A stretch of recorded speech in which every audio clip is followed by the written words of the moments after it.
Boa tarde a todos, meu nome é Bruna, eu sou residente do segundo ano do Programa de Especialização de Medicina Intensiva pelo CEPET e hoje a gente vai conversar um pouquinho então sobre um artigo que foi publicado no ano passado sobre o uso de beta-bloqueadores no choque séptico, o que a gente tem de novidade aí para o uso.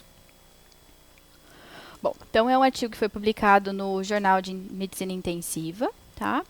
É um artigo que tem como esses autores o Michael Lescroart, que são lá da França, fizeram aí um apanhado geral de vários estudos, ensaios clínicos, né, e revisão sistemática, e abordando algumas novidades e alguns conceitos novos do que eles estão utilizando aí com o beta-bloqueador. Bom, então o artigo começa citando algumas coisas que a gente já, né, vem sabendo e acompanha todos os dias no caso da sepse, de que na fase inicial, então, a gente vai ter uma ativação aí do sistema simpático, né, pela liberação tanto de noradrenalina e adrenalina pela própria fase no quadro séptico, né? E isso vai levar aí a um aumento de inotropismo, de uma taquicardia e uma vasoconstrição periférica. E ele cita de que essa fase persistentemente elevada aí de uma liberação, né, uma ativação excessiva do sistema nervoso simpático, ele pode levar a uma desautonomia nas fases iniciais aí do choque, nas primeiras 24 horas. E com isso também, como a gente já tem, né, de informação de que a insuficiência adrenal também contribui para essas alterações hemodinâmicas do choque séptico, que também está muito relacionada com a fase aí inicial do quadro. Ele cita também um pouco da função da noradrenalina, que é o principal vasopressor utilizado e citado no estudo. Né, ao mesmo tempo que ele ele é utilizado para tratamento numa abordagem de um paciente vasoplégico que tem um extravasamento capilar, onde você tem aí uma perda para terceiro espaço de volume. Ele faz também uma taquicardia, uma desautonomia, mas em comparação ele melhora o tônus vascular desse paciente. Então, ele tem essas alterações aí que ele pode fazer e tem as nossas funções otimizadas com o uso da noradrenalina. Uma alternativa que ele cita ali para melhora desse prognóstico de pacientes que estão em quadro de um choque séptico seria tentar reduzir esse estresse adrenérgico periférico que é produzido pelo próprio quadro e pelas nossas próprias intervenções. E até cita de que um reequilíbrio adrenérgico com o uso de um beta-bloqueador mais cardioseletivo tenha talvez um benefício em fazer essa decatecolaminização. Bom, então, relembrando um pouquinho os receptores adrenérgicos, a gente tem os receptores alfa. O alfa-1 ele vai fazer aí um efeito de vasoconstrição. E os receptores beta, né, pensando aí num miocárdio saudável, você vai ter mais 80% aí de receptores beta-1, que fazem ativação de AMP cíclico, tem a proteína G relacionada também, que vai ter um efeito cronotrópico e inotrópico positivo nessa função do miocárdio. E um beta-2, que vai fazer já uma vasodilatação periférica e uma broncodilatação mais importante. Os beta-bloqueadores mais cardioseletivos, né, eles vão ter uma preferência por receptores beta-1 e também vão ser mais cardioprotetores sem ter tantos efeitos colaterais associados, né? Diferente de você usar um receptor, na verdade um fármaco beta-bloqueador, mas que não é cardioseletivo, você vai acabar ativando tanto beta-1 quanto beta-2. E se você tem uma preferência ou não quer esses efeitos, né, sistêmicos aí, o beta-1 ele é o que tem melhor funcionalidade e mais efeito. O estudo, então, né, na verdade, o artigo ele tem como objetivo revisar esses estudos clínicos experimentais que avaliaram essa eficácia do efeito e, na verdade, o uso dos beta-bloqueadores, né, os beta-1, no caso, no tratamento do choque séptico, em trabalhos e artigos publicados entre 2019 e 2021, usou e pegou como pegou, né, os estudos experimentais, clínicos, tanto revisão sistemática quanto a meta-análise. E aí ele cita comparando alguns artigos, né, alguns estudos e falando um pouquinho do que cada trabalho tentou avaliar aí com relação a esses efeitos do beta-bloqueador. Então, os estudos experimentais, era para estar aparecendo as figuras, os nomes dos artigos, mas acho que aconteceu alguma coisa e não está aparecendo, tá? Mas nas referências do artigo no finalzinho, ele cita todos ali. Bom, então, tem os estudos experimentais, eles utilizaram modelos animais, então, para fazer essa investigação do efeito do beta-bloqueador, tanto na função cardíaca quanto na função inflamatória, tá? Então, foi utilizado aí o método da CLP, a Cecal Ligation and Puncture, e infusão de lipopolissacarídeo, fazendo aí um choque séptico por uma endotoxina, né? E fazendo diversos quadros e níveis de choque séptico, né, em cada animal estudado. Nos estudos, então, com roedores, os beta-bloqueadores demonstraram, então, que eles melhoram o débito cardíaco ou mantém até o débito cardíaco preservado, sem, no entanto, mexer na frequência cardíaca, que é o nosso maior medo, né, de você usar um beta-bloqueador, acabar suprimindo ali tanto a função cardíaca por uma redução da frequência cardíaca, consequentemente piorando o débito e piorando toda a hemodinâmica do paciente depois, né? Ele também cita que teve uma melhora do trabalho global desse miocárdio com o uso da medicação, sem ter com um menor gasto energético. Então, com isso, ele manteve uma perfusão adequada, não mexeu o lactato também não teve um aumento, o que era de se esperar, caso tivesse um aumento da demanda e você não conseguisse, né, suprir toda essa demanda. E também associado a maior responsividade de drogas vasopressoras e melhorando a sobrevida desses animais que participaram do estudo. Quanto aos receptores adrenérgicos, né, ele cita de que tem uma expressão também desses receptores no sistema imune, com exceção das células T helper tipo 2, e isso vai fazer uma diferenciação dos monócitos, né, em macrófagos maduros, vai fazer uma imunoparalisia pós-agressão, ou seja, você vai acabar tendo uma piora muito maior da tua cascata inflamatória, né, levando aí a liberação de citocinas inflamatórias, a interleucina 6, o TNF-alfa, nessas fases iniciais, e o uso de beta-2 agonistas, eles podem fazer com que então você tenha aí uma redução, na verdade, dessa adesão dos leucócitos no endotélio, nessas vênulas pós-capilares e, consequentemente, você tem uma menor resposta inflamatória. Tá? Então, até ele associa esse uso do beta-bloqueador aí a uma estabilização, na verdade, faltando a palavra, mas deixando um equilíbrio, na verdade, aí, nesse balanço de citocinas que é liberada pelo choque, mas também pelo uso do beta-bloqueador. E a noradrenalina, ele cita também nesse estudo de que ela foi associada aí a essa imunoparalisia, né, levando aí a uma piora também inflamatória da fase do choque. Outra coisa que ele comenta, né, é sobre o uso do esmolol na questão da função renal e na função do ventrículo direito. Na questão do fluxo renal, então o estudo ele fez aí, foi utilizado em ovelhas a infusão de esmolol após essa fase de ressuscitação efetiva do choque, tá? Com o objetivo de reduzir até 30% da frequência, e quando chegasse no alvo dessa redução da frequência cardíaca de 30%, manteria por mais 30 minutos e era desligada a medicação. O que eles viram? Que isso teve uma piora na autorregulação renal. Eles avaliaram tanto a pressão de perfusão quanto a pressão renal ali, e foi observado de que a autorregulação renal estava prejudicada com o uso aí do esmolol.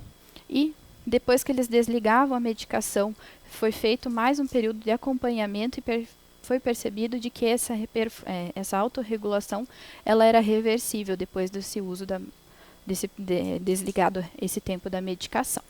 Tá?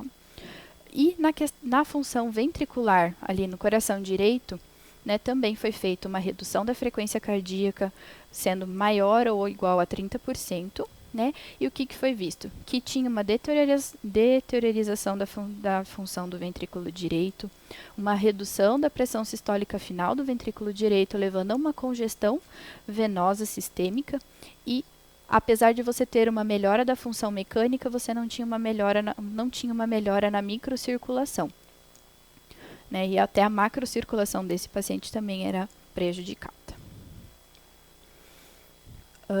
Então, aí ele coloca, né, no final desse capítulo, que ele vai comentando um pouquinho de cada trabalho, né, de que os estudos, então, eles têm dificuldade em indicar o benefício ou não de um uso de um beta-bloqueador, principalmente durante o choque séptico e na fase inicial, e considerar e ponderar, né, de que a redução do débito cardíaco e da pressão arterial, elas vão neutralizar todo o benefício que você pode ter com o ganho aí do uso do beta-bloqueador. Então, no final dessa parte do artigo, ele cita de que realmente ainda é difícil da gente poder afirmar se vai ter um benefício de você utilizar um beta-bloqueador para poder fazer o controle ou uma melhor função do ventrículo direito ou até mesmo aí no fluxo renal. Outro estudo que eles citaram foi o uso de esmolol contra um grupo placebo. Então, aí, eles utilizaram o esmolol para reduzir a frequência e mantê-la entre 80 e 94 batimentos por minuto e avaliar a tolerância do fármaco desse paciente no choque séptico. Então, esses pacientes eles tinham uma maior tolerância, mas também os dois grupos utilizaram levosimendan.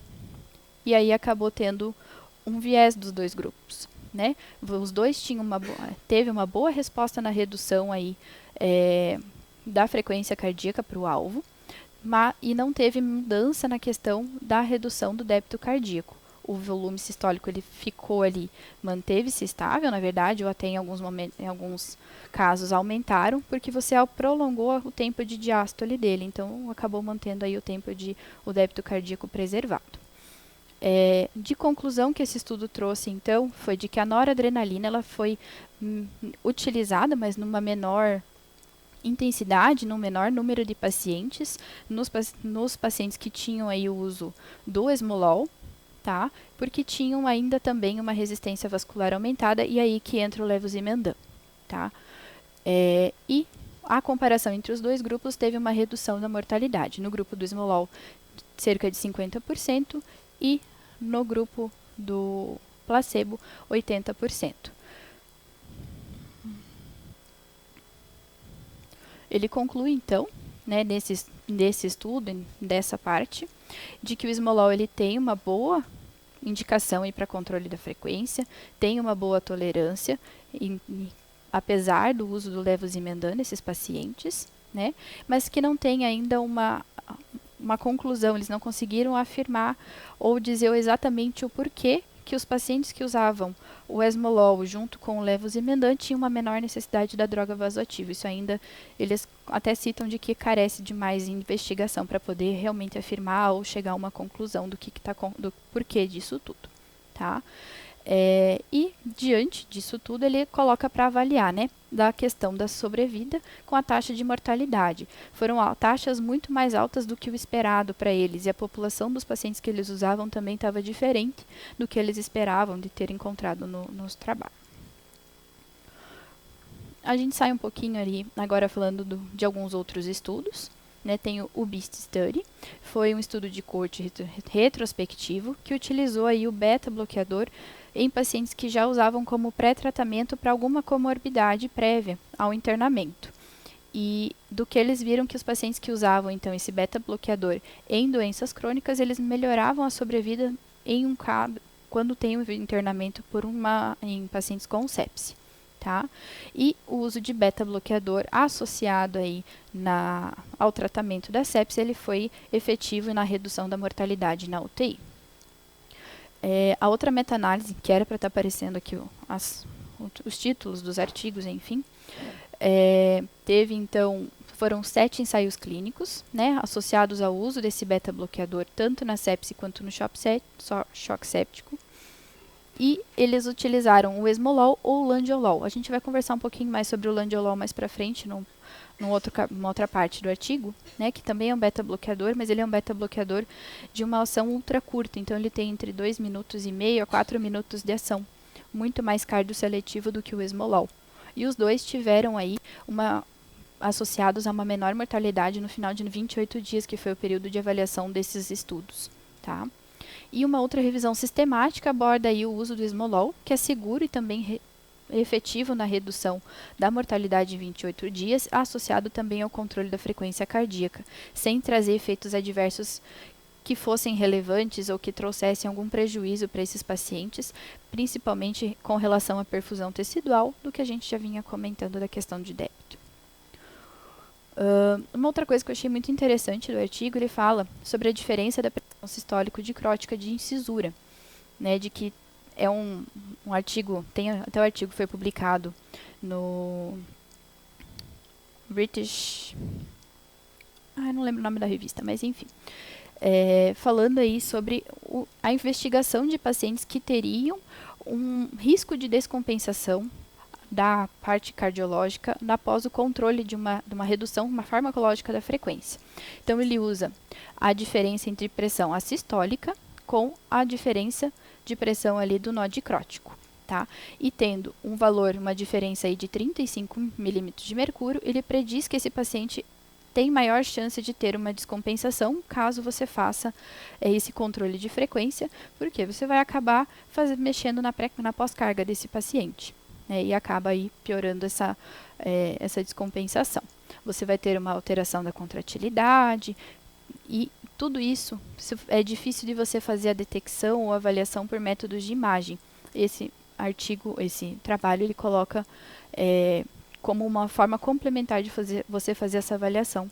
E até é interessante que é uma coisa que eu realmente não sabia que dava para a gente poder fazer também como acompanhar, né? E poder acompanhar os pacientes aí na UTI.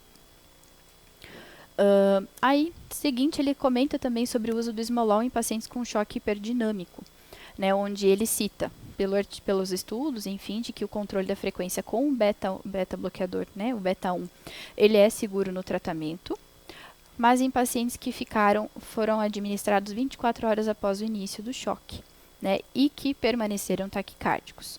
Ele cita, e o que é importante a gente também comentar e sempre relembrar, da taquicardia compensatória de uma taquicardia não compensatória. É difícil da gente poder estimar e dizer qual que é o paciente que está taquicárdico porque está taquicárdico ou porque que ele está, ou se não é algo compensatório de uma fase de choque, né? E com o uso do esmolol em pacientes hiperdinâmicos, eles levaram aí uma redução significativa tanto da frequência cardíaca quanto do índice e da fração de ejeção global. Em contrapartida, o volume sistólico deles ficaram inalterados e não teve alteração no lactato, mas são pacientes que sabidamente tiveram bastante hipotensão, precisaram aumentar o uso de droga vasoativa e também aí essa redução do índice cardíaco piorando também, avaliando a questão da perfusão.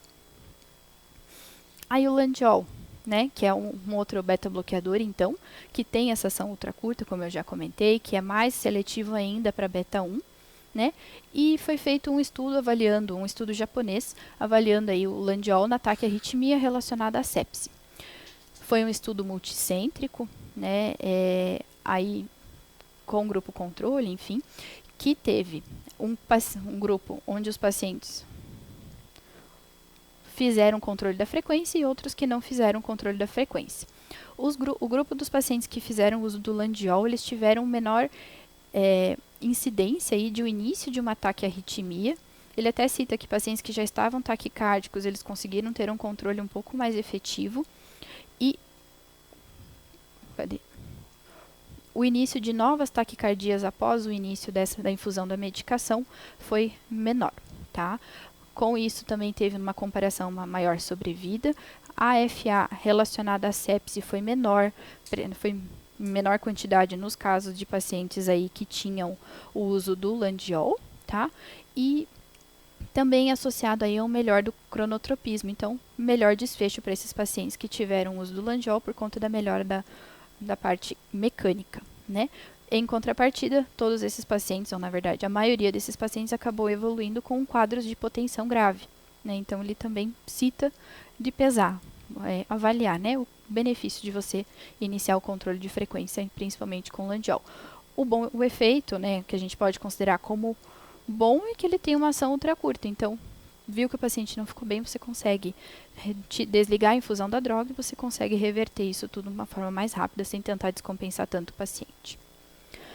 Ele ainda faz algumas considerações, né, de que, revisando tudo isso do que ele comentou, de o uso dos beta-bloqueadores, os beta-1, eles não devem ser administrados na fase inicial do choque, nas primeiras 24 horas principalmente, ou até você ter aí uma boa ressuscitação adequada do choque e que ela seja efetiva. Tá? Também é importante, ele cita, né, de que você tem que avaliar se é uma resposta compensatória do choque, você tem que conhecer como que está essa hemodinâmica do teu paciente e avaliar se o teu controle de frequência ele vai ser efetivo ou se ele vai acabar descompensando e piorando esse paciente, piorando o desfecho. Como foram utilizadas drogas endovenosas, então ele coloca de que a titulação gradual dessa vazão de drogas, do controle da frequência, né, ela também somente deve ser feita após uma ressuscitação inicial efetiva, né? E o que ele cita, que é interessante, é que todos os pacientes desses estudos prévios foram pacientes que tinham uma função miocárdica preservada. E não foi comentado nos estudos de pacientes com uma disfunção miocárdica prévia. Né? Então é difícil de você também avaliar e falar, não, vamos fazer esmolol para todo mundo que vai resolver. Não, tem pacientes que ainda não tem benefício da gente fazer isso. Né? E aí, ainda ele coloca do esmolol e do landiol, que são para pacientes estudados com função então ventricular preservada e que precisa de mais estudos para a gente comprovar essa eficácia, tanto no choque séptico quanto também a sua indicação e a segurança. Ele conclui então, por fim, portanto, né, de que o uso de beta-bloqueadores ele é promissor, mas desde que você conheça exatamente quando você vai indicar. Até a outra coisa que ele coloca, né, de você ainda não tem como, não existe ainda uma indicação de, depois de 24 horas do manejo otimizado do choque, aí sim você pode fazer o controle de frequência. Não existe um tempo determinado, um tempo pré-estimado para isso. Né, o que ele cita é de que geralmente após 12 horas aí o início de uma droga vasoativa, em pacientes com uma volemia já otimizada, hemodinamicamente mais compensados, existe sim uma boa indicação para que você possa começar, né, sempre fazendo uma titulação gradual, e também que o uso do landiol aí tem uma grande eficácia para a redução de novas arritmias, principalmente nos pacientes que fazem aquelas FAs induzidas pela sepse.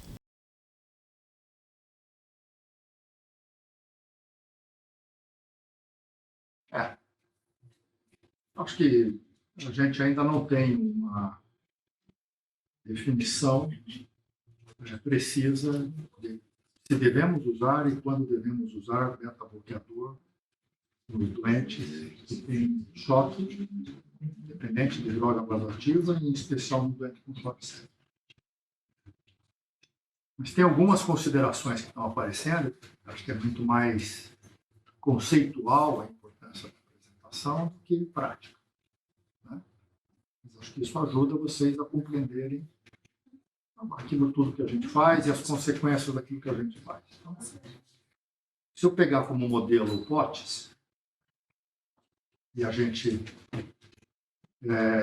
for ver cada um dos passos do POTS, todos eles, menos é mais. Né? Então,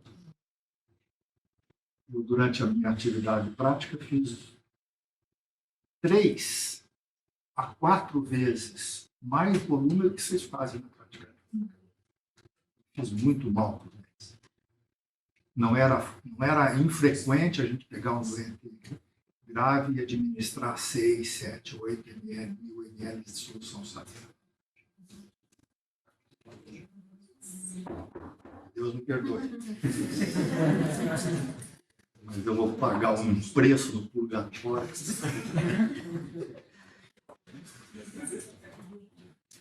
Enfim, a gente faz menos volume. Né? E isso é mais. A gente faz menos sangue. Isso é mais. A gente faz menos antibiótico. Isso é mais. A gente faz menos ventilação mecânica. Né? Faz mais não invasiva, faz menos volume, né? Faz menos oxigênio. Deixar o doente com 70%, 80% de FO2 também é comum na minha prática clínica. Era o que se fazia na década de 90. Vamos lá. A gente faz menos sedação. Menos sedação é mais.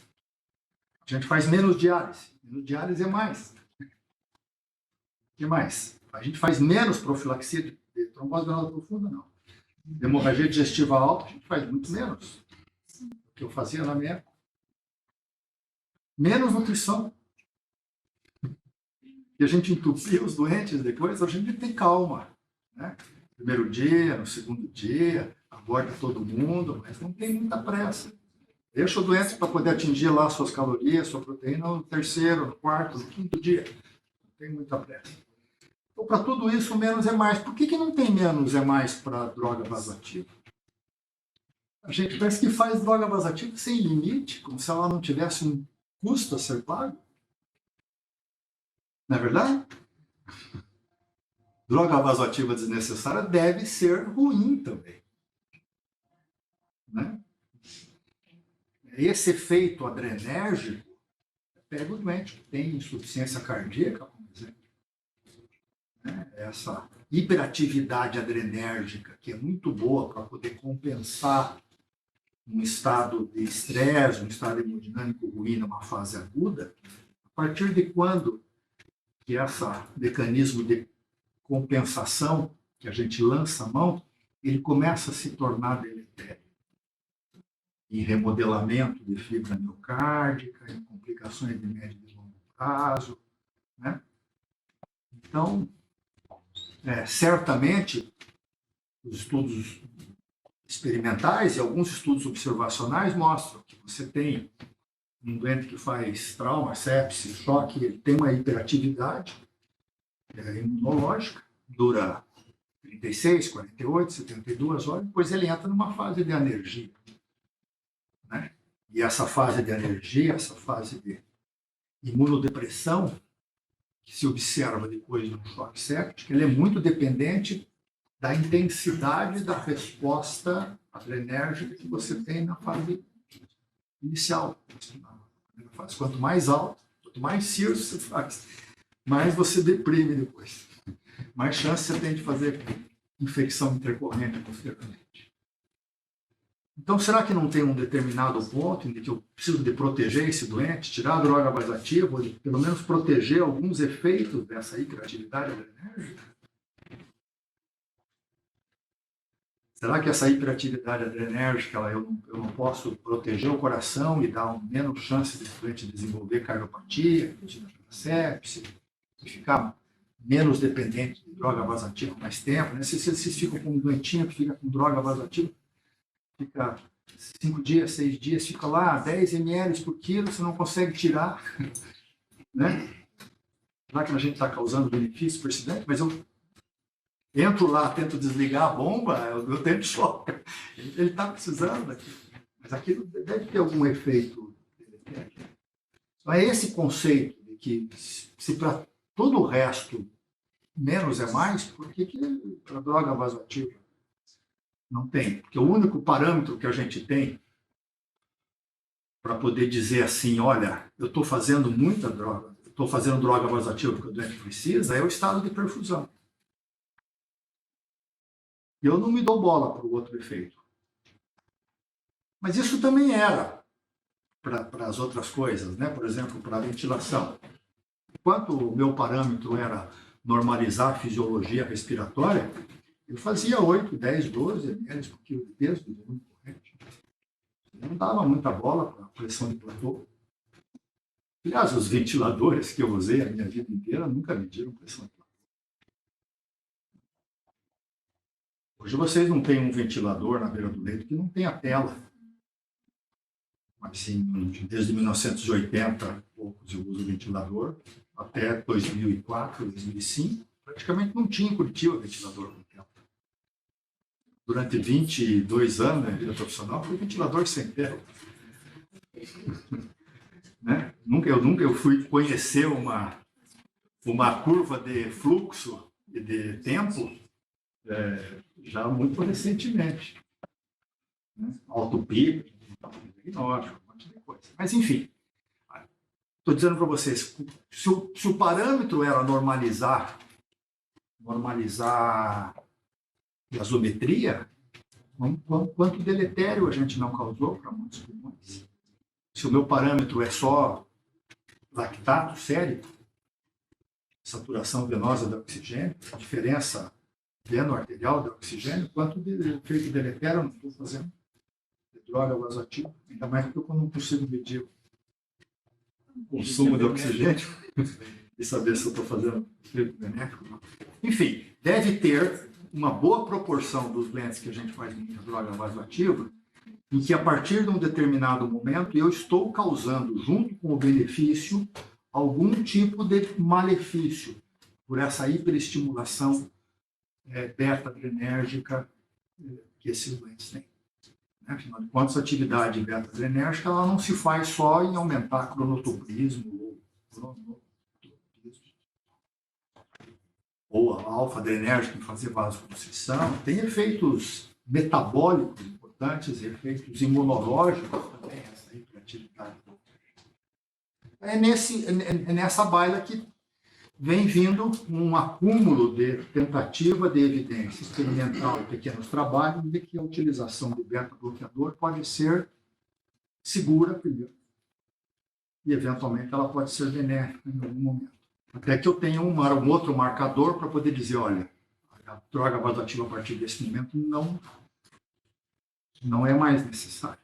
Ou, junto com a atividade adrenérgica, eu posso fazer um bloqueador beta-1, por exemplo, ou algum efeito beta-adrenérgico que possa diminuir as complicações cardíacas e, eventualmente, imunológicas que essa atividade tem. Então, com tudo isso que foi aí mostrado, o melhor trabalho que tem é o trabalho ainda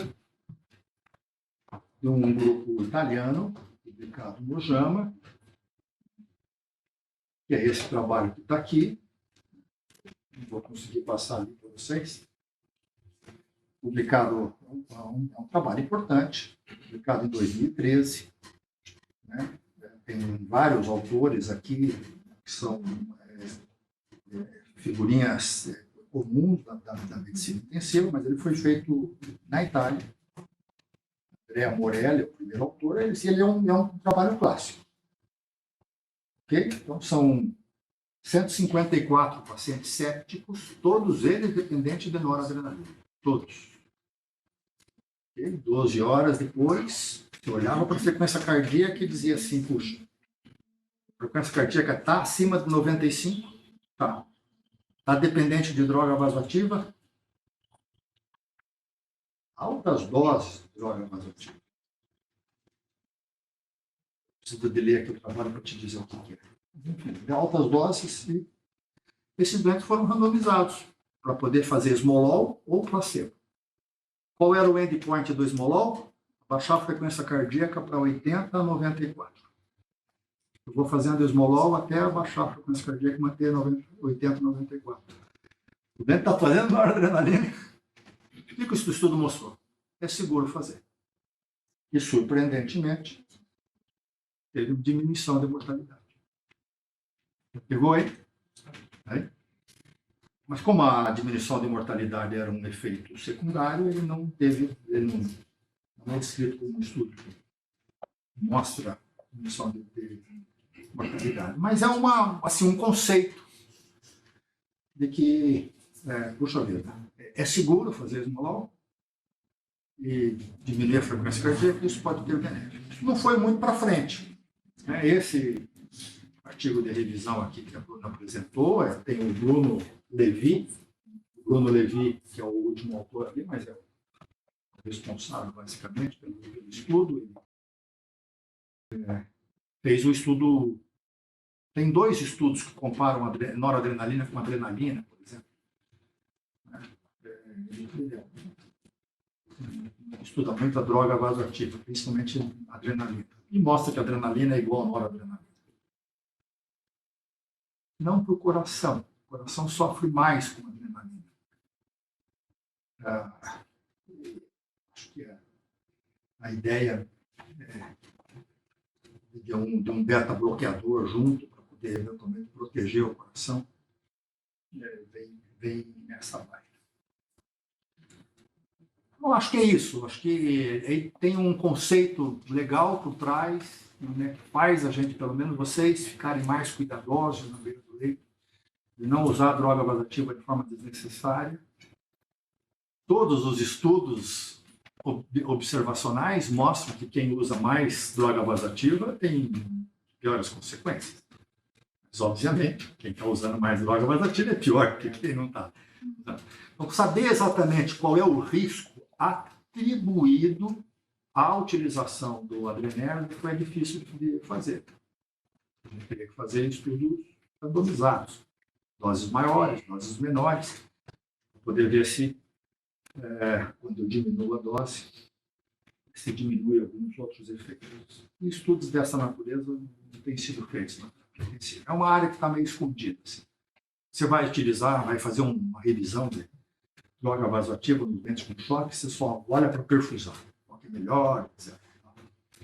Mas, como toda intervenção, deve ter o seu lado periférico, que está escondido. Acho que é isso aqui a ideia de apresentar aqui, que é importante de ser levado em consideração, ainda sem um lado prático. Não tem essa situação ainda. Logo, logo, vocês que são especialistas já sabem que isso vai entrar no jogo. Certo?